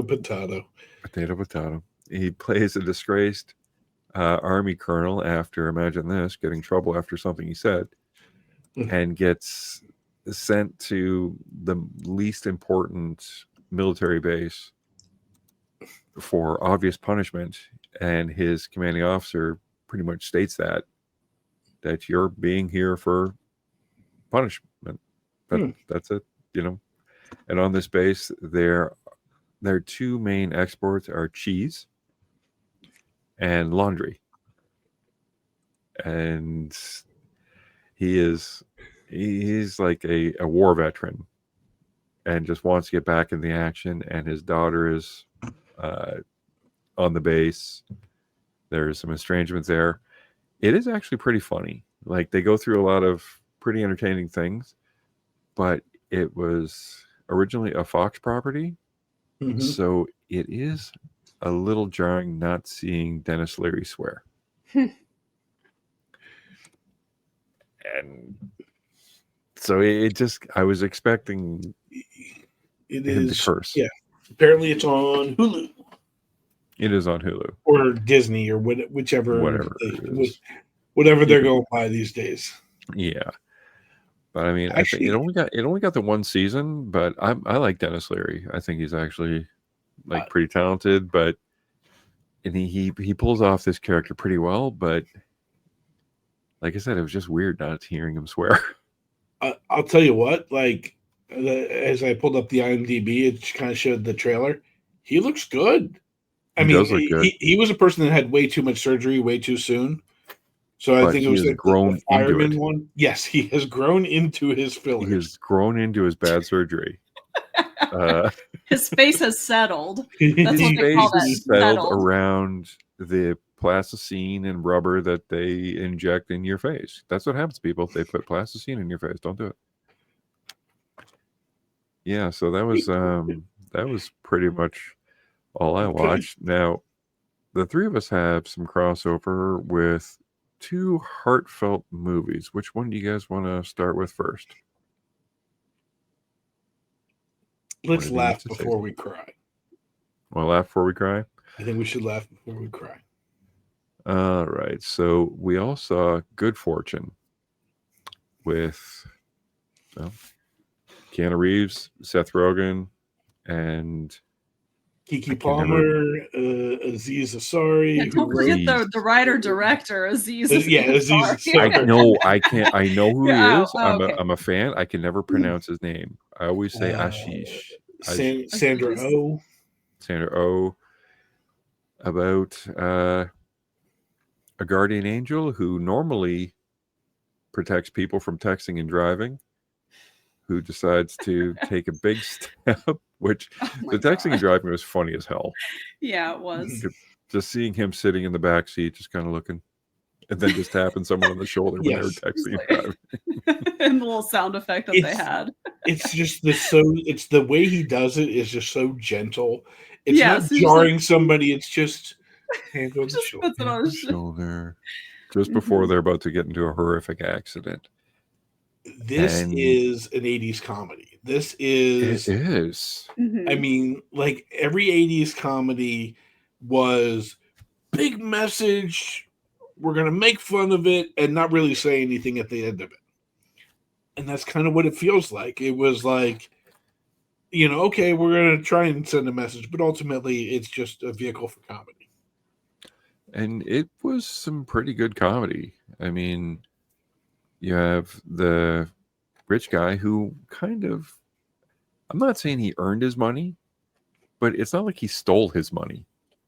He came by it somewhat honestly, just by a lot of luck. And you have the guy who's down on his luck, who just can't seem to get anything going, and living in Los Angeles where the taxes are crazy. And it's, you have a Gabriel the angel who just wants to be a better angel. He's sick of just doing this texting and driving thing. So he says, okay, you know what? I'm going to find somebody who's hopeless and I'm going to change their life. So he does that by switching Aziz and Seth Oh no, Rogen. wait, you have to talk about the part that's better than that. Oh, when please. he tries to tell him, when he tries to show him like what he has in store, what he has to live Yes. for. What he has to live for. Funny. He's like, oh, we move in together. Oh, this is great. He's like, No, but you share. No, you share this apartment with somebody like their dad or whatever. With her no, mom. they moved in too because they couldn't afford. It's like, oh my god. We move He's in. like, I have a pee bottle. Yeah, That he's like, doesn't you sound guys good. are gonna. Yeah, you guys are gonna move to Texas. Let's go there. Yes. It is. Was it not Christmas The Story? dog. But it's very. The freaking dog. It's a Christmas Carol. It is. Yeah. Basically that structure. Yeah, but I mean, he switches lives and shows him that the wealthy, rich life is not exactly all it's cracked up to be. Well, The rich guy actually has to swap out and be, get a shitty life. And he's trying. Gabriel the angel is trying desperately. He's like, no, listen. Yeah, it's not all that it's cracked up to you be. You want to live your life. And he's like, are you talking? My life sucked. This life is better. And he has to actually make his way. But I think, Dave, you absolutely nailed it when you said when Gabriel becomes human. So Gabriel, because he has screwed up and defied God, loses his wings. Little wings. And his little wings. Size doesn't matter with wings. That was great. And he takes human form where he has, there's a scene where he eats for the first time. I was thinking about this scene because I don't know. I went and saw this movie twice, which I rarely do, but this one just kind of hit me. I was so enamored and charmed, and the story kind of hit me of just having to just wherever you're at, find happiness in it, even if your life is shit. But when he is sitting there and he's like, I don't know when to stop chewing. Or how do I know when? How do I know when to stop chewing? You'll just know. You just know. But that one thing I absolutely despise in movies is when characters are infantilized. Mm-hmm. And like when Seth Rogen looks over at Gabriel and says, all right, you're a big boy now. And Gabriel says, I'm a big boy.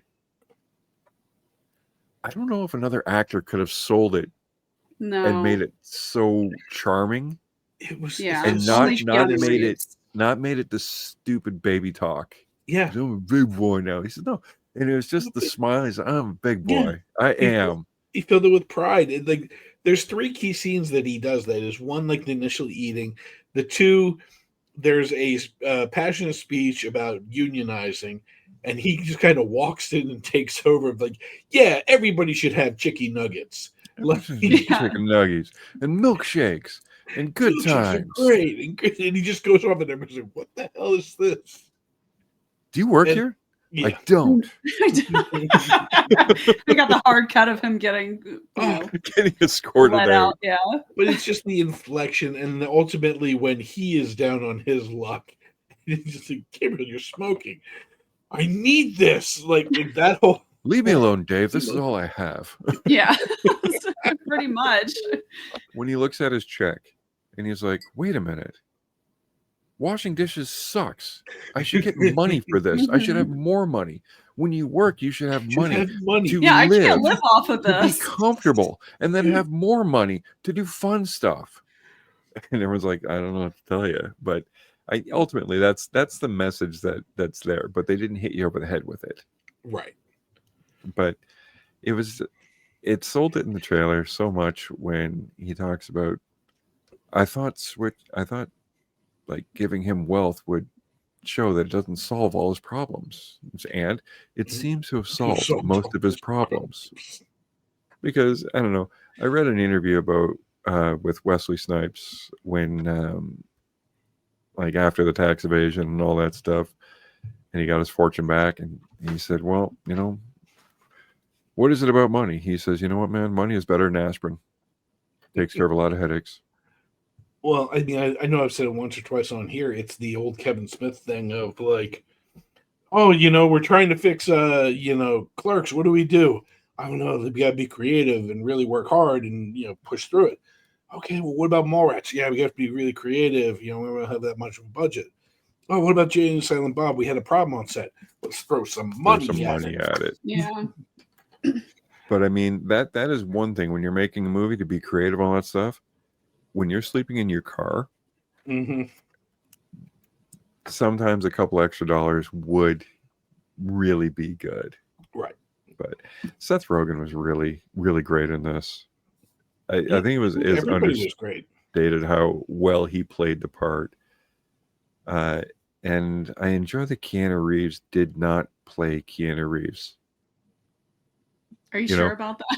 I am 100% sure about that. I don't know. I don't know how he acts in real life. I'm kind of with Carly on this one. Well, I mean, listen, I watched him. Maybe not to that degree. I watched him disrobe and get into the cold bath just like the rest of you. And listen, that's Keanu Reeves. I mean, maybe just, we've all heard the stories that, he doesn't live in a mansion. He takes a subway. He's just very appreciative of everything he has. He gives away most of his money because he's made too much. So it could have been perfect casting, but I don't know. I've read a lot of fiction and seen a lot of movies about angels, and the cluelessness is one thing that angels seem to really, they kind of like hammer it with that because they don't know about being human, but just him becoming human was worth seeing it twice. And the dancing and everybody knowing that, yes, look, he is a very good looking man. Well, where's your friend? Oh, it's Gabriel. Okay, I'm gonna go sit on his face. Oh yeah, that'll really confuse him. That'll really confuse him. But yeah, it was great. I really, really enjoyed this one. Yeah, I would love to see I'd love to be a fly on the wall while they're directing Keanu. Like, this is what we need you to do. Like, we just need you to dance and make it look extremely natural. Okay, you got it. There's a story about that. There's this podcast called This Past Weekend with Theo Vaughn. Oh, geez. Yeah. And the two of them had a conversation? No, him and Aziz. Okay. He was on it, and he was talking about directing Keanu Reeves. Now, before the big dance scene, apparently Keanu wiped out and broke his knee. Legit, broke his knee. And he's like, okay, Keanu, we gotta take care of these. He says, no, we're gonna do the next scene. It's all good. Don't worry. We'll get this finished. He's like, yeah, you gotta dance in the next scene, bro. I don't think you can do it. He's no, just shoot me from the waist up. I'm all good. Jeez. And he did the scene, and then his knee swelled up so much he couldn't walk. Mm-hmm. And then they said, we gotta go to the hospital. He's like, all right. So, like, apparently, from what anyone says, is he just loves making movies, loves being on film. But this is definitely one to go see him on film bar, because good God, it was a good movie. Yeah, I enjoyed it. Yeah. Now we laughed. Are we ready to cry? Only at the end. See, I think it was the.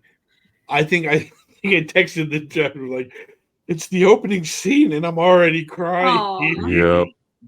Well, spoiler alert: we all saw "I Like Me," the biography of not biography. What do you want to call it? Documentary. That's the word. Colin Hanks created the documentary of "I Like Me." John Candy. The story of John Candy. I didn't know half of this stuff. No. And I always enjoyed everything John Candy was in. And here's something that I didn't know, because my my former neighbor texted me. His name's Ian Thomas. He was a Canadian singer-songwriter. You know Dave Thomas? Yep. It's his brother. Oh, no kidding. Yeah. I don't know who Dave Thomas is. Who's Dave Thomas? Are you talking about Wendy's guy? No, Bob and Doug McKenzie. He is Grace the Under other half Fire. of Strange Brew. Okay. He's like the super straight guy of SCTV. Yeah, he was on Grace Under Fire. He's been in quite a bit. But yeah, his brother's Ian Thomas, a neighbor of mine, and he texted everybody because I guess John Candy was at his house a lot. Mm-hmm. And apparently I was downstairs, this is when I was a child, playing with his son Jake, while John Candy was up doing some recording with. So I've been in the same house as John Candy. I never met him. But the same thing happened with like Neil Young and Dave Thomas and so many, and Rick Moranis. All these like Canadian guys were apparently across the street from me, and I had no freaking idea. So, but watching this, as oblivious I was that he was upstairs, I didn't know so much of this stuff. And is there anybody on that screen that had anything not bad to say, because nobody's going to say something bad about you on documentary, but anything even a little ill toward? Bill Murray had that little excerpt about when he was on Broadway, but other than that, like, and even Bill Murray was just like, I love the guy. The guy's amazing, and all that. I'm going to say something controversial. Bill Murray's a dick. Well, yeah. I know so many people that love this fucking guy. I mean, I like him too, but he's a total fucking prick for sure. Yeah. Oh yeah. Like again, like if it's like, hey, take a side between Chevy Chase and Bill Murray, you're both assholes. Yeah, I'd probably pick Bill Murray though. I don't know. maybe not. Yeah, no. Well, I think we'd all pick John Candy to hang out with. Oh yes, absolutely. What a sweetheart. Even listening to like Macaulay Culkin, who somehow made it about his father. No, I didn't think so. I didn't think that was that bad. I mean, I think that was a fair thing for him to bring up, that he recognized that his dad, like just meeting him was like not a good dad, And I love the fact that watching this documentary made me think of my dad so much, because my dad was like a Renaissance man. He was always trying to include people, always trying to make people feel like, they were accepted, and was a great leader, and just like a kid, like a big kid, always got along with like all the little kids. All the little kids wanted to play, Yeah. Just a really fun guy. It sounded like the same thing that people said about Chris Farley is whenever he would always make sure that you met Chris Farley. Yeah. Just like, whenever you would meet him. And I go back to the Conan story, which was just, I don't know why it hit me the way it did. I told Brad, it made me think of you, and just how honest and true you are when you get excited about something you like. And Conan, who is an absolute narcissistic, look at me, look at me, look at me guy, the way he gushed over, meeting, John Candy coming. Imagine being in college and one of the biggest stars in the world is just there to, you know, you're hanging out there. Like, I think of like, especially since Conan was such a fan of him on SCTV, like he was a genuine fan before all of the like hoopla, like when you'd make it actually big. Like I think of like if I was in college driving my little red Honda Civic to pick up Bruce Willis at the airport to come and talk in my little college, like, oh my god. There's two things I wish they would have talked about more, and kind of before he died, he did a couple little cameos that I thought were amazing that they didn't really touch upon. And one was Little Shop of Horrors, which was just kind of, a fun little thing. Yeah. The other was his role in JFK. Yes, when they saw amazing. That, I remember him in JFK, but it is such a departure. Mm-hmm. So it's almost like, was he in JFK? Well, it's kind of like that's the one where it's like I was like, yes, he could have done drama, he could have done character work, like he could have done anything. He could have done more than what he did. Even though I'm so thrilled with what he did, because again, the heart that he brought to those John Hughes movies, nobody else could have done that. No. And I do love that they're like, Molly who? No, the actual muse for John Hughes. Yeah, right. Yeah. But I mean, what's your favorite John Candy movie? Ooh. I know it's hard. It is very hard. I really like The Great Outdoors, but I don't know if that's my favorite one with him in it. I do like that movie. I think everybody has, might be a little caveat, that everybody has a John Candy property that means something to them because of the people you watched it with. And I think that's more of what it now. Now for me, it is The Great Outdoors. Yeah. It is peak comedy. You do not get any funnier. The bat scene where he walks in, it's just a bat, and then the bat just goes and zips past, and he comes back. He's like, he buzzed me. He buzzed me. But my brother and I, we watched that. And this was just about the time where I met my brother when I was 13. He's got 15 years on me and such, but he came back into my life and we were just watching this. And the two of us just laughed so fucking hard. And when you have a proper audience, when you're watching a funny movie, it just exalts it. And it absolutely did. We had to pause it because we were laughing so hard. We missed so many things. But Dan Aykroyd, when he hits him in the face with the fucking golf ball, it was just, oh my God. I'm totally going to watch that when I'm done this, because it is the feel good person that you just feel so bad that he's not here anymore.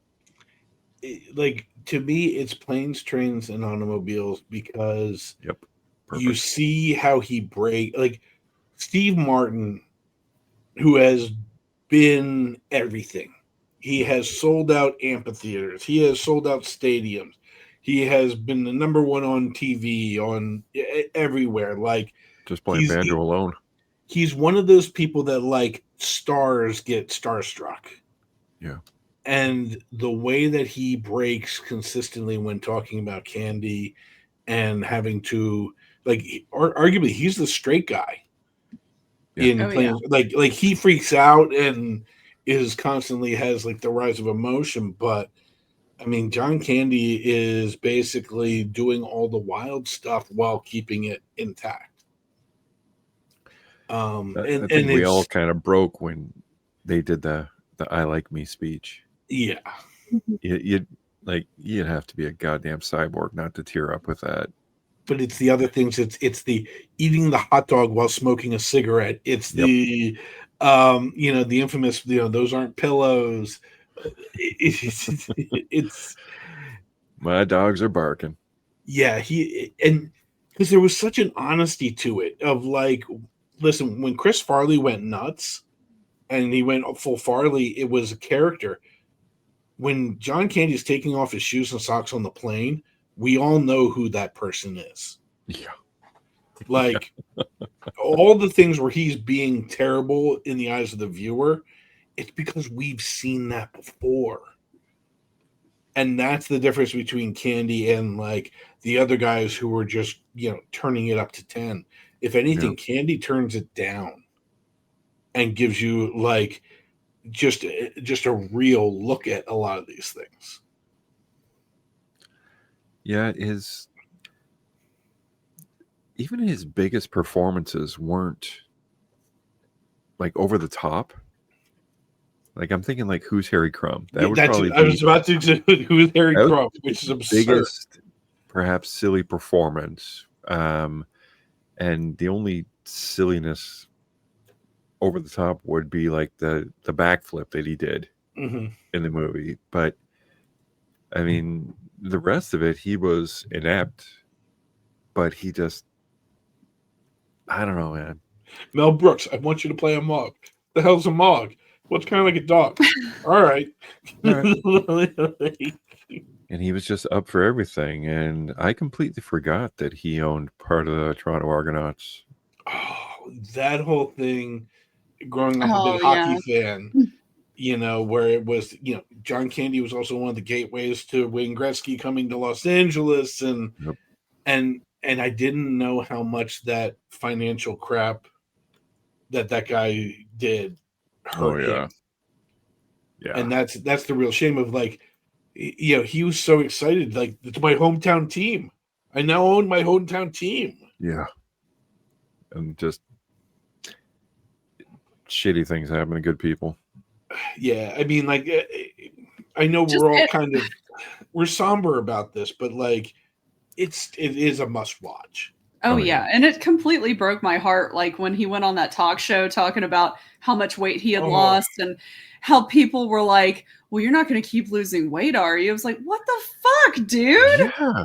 Oh my god, it's so terrible. Openly saying, "Oh, like so talking about his weight and stuff. so you're and it's fat." like, yeah, of course it's going to be upsetting. Nobody wants to be called fat. Right. I mean, We all they attack him because he's big.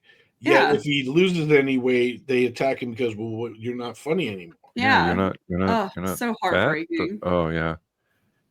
And just hearing his friends talk about how clever he was Mhm. and just how ahead of everybody else he was, like Johnny Toronto. Mhm. That's the first of all, that's a great fucking name. But just how his friends got to watch him live and be Johnny Toronto, because that's probably who he always wanted to be. Right. And then he was.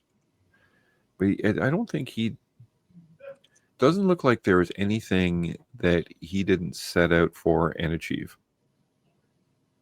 No, and I think it's one of those. Of course, they do a good job saying it of like, yeah, he really wanted to spend more time with his kids. Oh Yeah. yeah. I mean, listen, the part that like got me, that really had me crying, is when his wife was talking about how she had a dream about him dying, and I was Oh, like, oh my shit. god. Yep. Yeah, I was like, oh my god. Jesus Christ, you're getting me right now. I know. I'm sorry.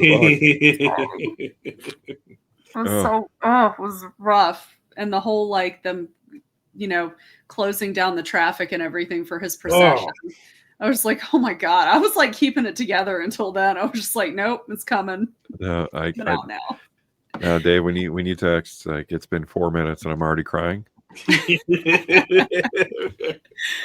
I put it on, and just seeing the elation, just like the opening stinger of just seeing him, like the behind the scenes, everything like that. I was watching that. I'm like, I'm crying because I miss this person.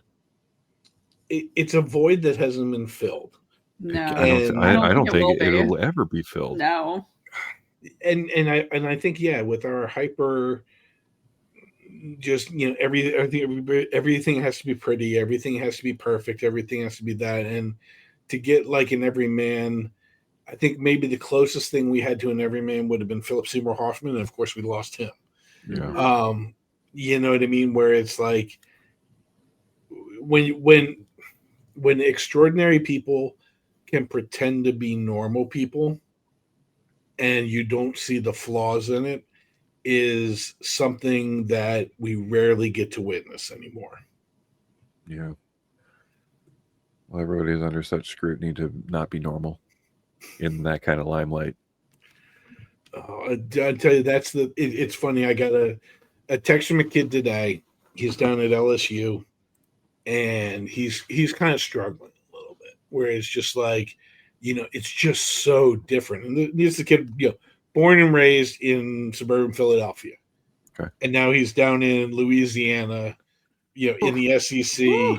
Yeah. Yep. Sure. It is. And it was one of those things where, I was just like, how you doing? He's like, I don't know. It's just the people aren't bad here. It's just an adjustment. And I'm like, let me just see what I wrote to the kid here. It can feel like a different country at times. Just be you, dude. You're a stranger in a strange place. Don't lose yourself down there. And it's Good one of advice. those like, that's what we lost in Candy, is we lost a truly original person that could be every man. Yeah. But And good God, he died young. Yeah. Oh my God. 43. I'm going to be 42 in like 2 weeks. I just turned 50 years old, and God. Yeah. Boy, you guys are old. Dave's 24 years old. Coach is a spring chick at 35, right? No, I am actually 48. So Yeah, you guys are young. Yeah, we're getting there. Yeah. Well, pour one out for Mr. Candy, and enjoy something he's been in, because my God, everything he has been in is fucking gold. Well, that's the pour one out is right, because I think that was Stripes. Wherever they filmed it was a dry town. Yep. So he had beer shipped in like every day, and his hotel room, he always had ice and beer in the entire tub. Yep. So like he'd invite like cameramen, grips, best boys, all those. They would all come to choose because they were in a dry town and they couldn't go out to anywhere. We'll miss you. We have missed you. Well, I didn't realize how much I was missing him until I watched this. Like I said. So, what are we looking forward to next? What's coming up? Well, we got the Springsteen movie. So I'm curious how that's going to be. I'm on the fence about that. I like the actor. I like Bruce Springsteen. I don't know. I don't like Bruce Springsteen, but I do like the actors. Okay. I mean, he's fine. I don't care. What did Bruce do to you? I don't know. He just seems like a douche. Maybe I never met him. Maybe he's a really nice guy. I don't know. He just comes across as kind of like a fucking douche. I could be totally wrong. Maybe he's the nicest guy ever. And I'm no John Candy. I'll tell you that much. Yeah. I mean, I like his music is what I meant, but Oh. I've never met the dude. His music is okay. I mean, it's okay. It's like dad rock. No. Just for a musician. No. I'm a little bit curious about was it Regretting You? It is kind of a sappy teenage love story, but it's basically two parents, and then some of them are there's two sets of parents, and I think it's like a brother and sister, and then they're two, I forget how they're intertwined, but basically the non-related ones have an affair together and then die in a car accident. Well, they're not related, Brad. Still. And so it leaves Yeah. this I've seen a girl lot who of stepbrother, stepsister stuff. I'm just saying. it's this young girl who has lost like her mom, who may Hmm. have been cheating with her uncle. Yeah. Oh my goodness, this Yeah, is soap opera it is material. it is very soap opera, but it's the young girl from the new Ghostbusters. Oh Yeah. yeah, McKenna, whatever, Grace. McKenna, yeah, Grace, and Something. the How do the I know girl, that? What the fuck? I was about to say. You had that right in the yeah, holster. yeah, McKenna Grace, and then the girl who likes to crow Peter Pan while she Oh. never mind. Oh, Yeah, Allison Allison Williams. Williams.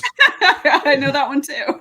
Dude, you totally wrecked anything Allison Williams can do when you Yeah. said that thing. She's in her booty hole. I think Speaking of bear actors, that's pretty much. I mean, Shelby Oaks, you already saw. That's pretty much it for this there's not much week. coming. Not much coming After this the week. Hunt, just already got blasted. I think next week is a bigger one. What's next week? Oh, it's Halloween. the worst title ever, Begonia. Begonia.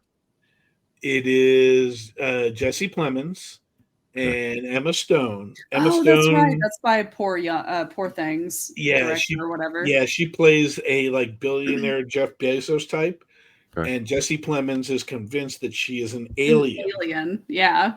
He kidnaps her, shaves her head, and has to keep applying sunscreen lotion so she won't go back to her homeland. And they basically like hold her captive until she admits she's an alien or something. Okay. Dude, I was actually interested. I was like, is she really an alien? I was like, fuck. Now, yeah, now I it's gotta find out. it's very interesting. I hope she is. And I Me think we have too. That'd be we have awesome. And she the smites new him. Frankenstein coming. Oh yeah, the Guillermo del That Toro. or The Bride? Which one is? I saw a preview for The Bride, and so there's a There's Frankenstein two movie, and oh my yeah. god, Guillermo del Toro is Jacob Elordi as Frankenstein. Is that the one with Oscar? Yep, Oscar Isaacs? Isaacs, Or yeah. Isaac. I'm thinking of Jason Isaacs. I was Sorry. thinking the same fucking thing. Is that Oscar Isaacs? Different guy. Yeah.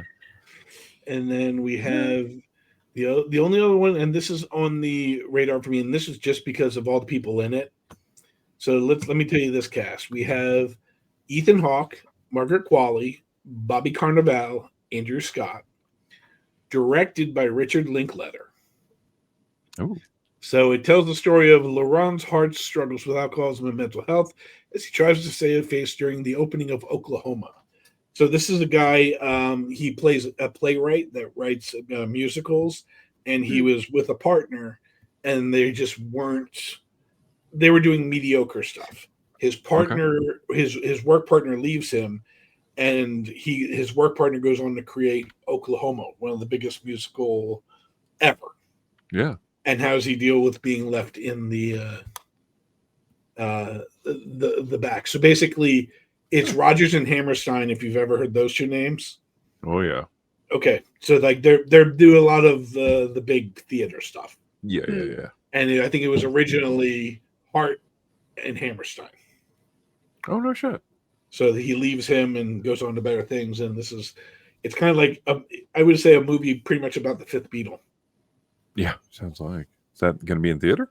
Yep, I think that's either beginning of November or end of October. It's called Blue Moon. Those are both the same thing. Yep. All right. All right. Well, thanks everybody for helping us out with what was the best endings. Thanks for the Twitter shout outs. And thank you, Carly. Thank you, Dave. And will we see you guys next week? I hope so. I don't know why I said that. Are you talking to the audience of like 5? No, I was talking to. You're talking to us. I'll be here, including both y'all. We're here until we outnumber the audience, which is right. not Yeah. far away. But all right. Thanks for playing, everybody. We'll see you guys next week. Good night. Bye.